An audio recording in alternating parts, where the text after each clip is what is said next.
পৃথিবীর ইতিহাসের বর্বরতম যুগে, যখন এটাকে আইয়ামে জাহেলিয়াতের যুগ বলা হয়, ওই যুগে আল্লাহ রাসূল ইসলাম ধর্ম কায়েমের মাধ্যমে নারীদের সম্মান প্রতিষ্ঠা করেছেন, নারীদেরকে মায়ের মর্যাদা দিয়েছেন, এবং কি একটা পুরুষের সততার সার্টিফিকেট একটা নারীর কাছে দিয়েছেন, যে যে লোক তার স্ত্রীর কাছে ভালো, সে আল্লাহর কাছে ভালো।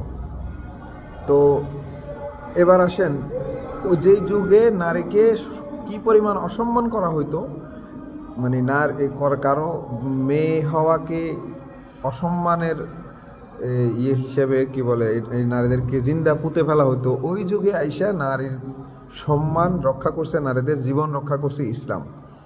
অথচ বিগত কয়েকশো বছর ধরে এই বাঙ্গু সেকুলার ইহুদি খ্রিস্টানদের দালাল, এই সুকারের বাচ্চারা ইসলাম মানে বলে যে ইসলাম নারীকে কোণঠাসা করে রাখছে, ইসলাম নারীর অধিকার হরণ করছে, ইসলাম নারীদের নারীর স্বাধীনতা ক্ষুণ্ণ করছে, এইসব বলে মানে ইসলামকে কটাক্ষ করতে চাইছে। আল্লাহ রাসূল কম বয়সে একটা মেয়েকে বিয়ে করছে, মানে মার থেকে মাসের দরদ বেশি আর কি।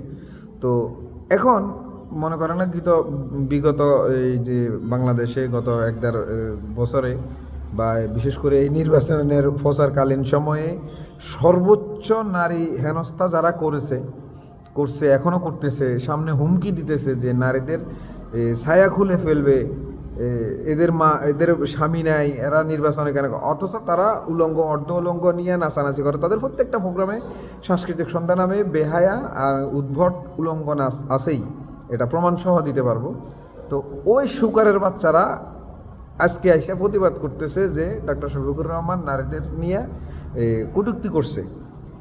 অথচ যে সুকারের বাচ্চারা গত এই নির্বাচন চলাকালীন সময়ে অসংখ্য জায়গায় আমাদের পদ্মানসীন মা বোনদেরকে হামলা করছে, এবং কি প্রকাশ্যে আপনার নারীদের ছায়া খুলে নেবার মতো হুমকি দিছে।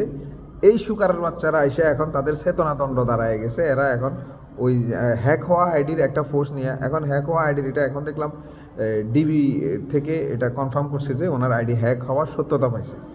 এই সুকারের বাচ্চারা এতক্ষণ ধরে এইটা নিয়ে মানে ফেসবুক উত্তাল করে ফেলতেছে।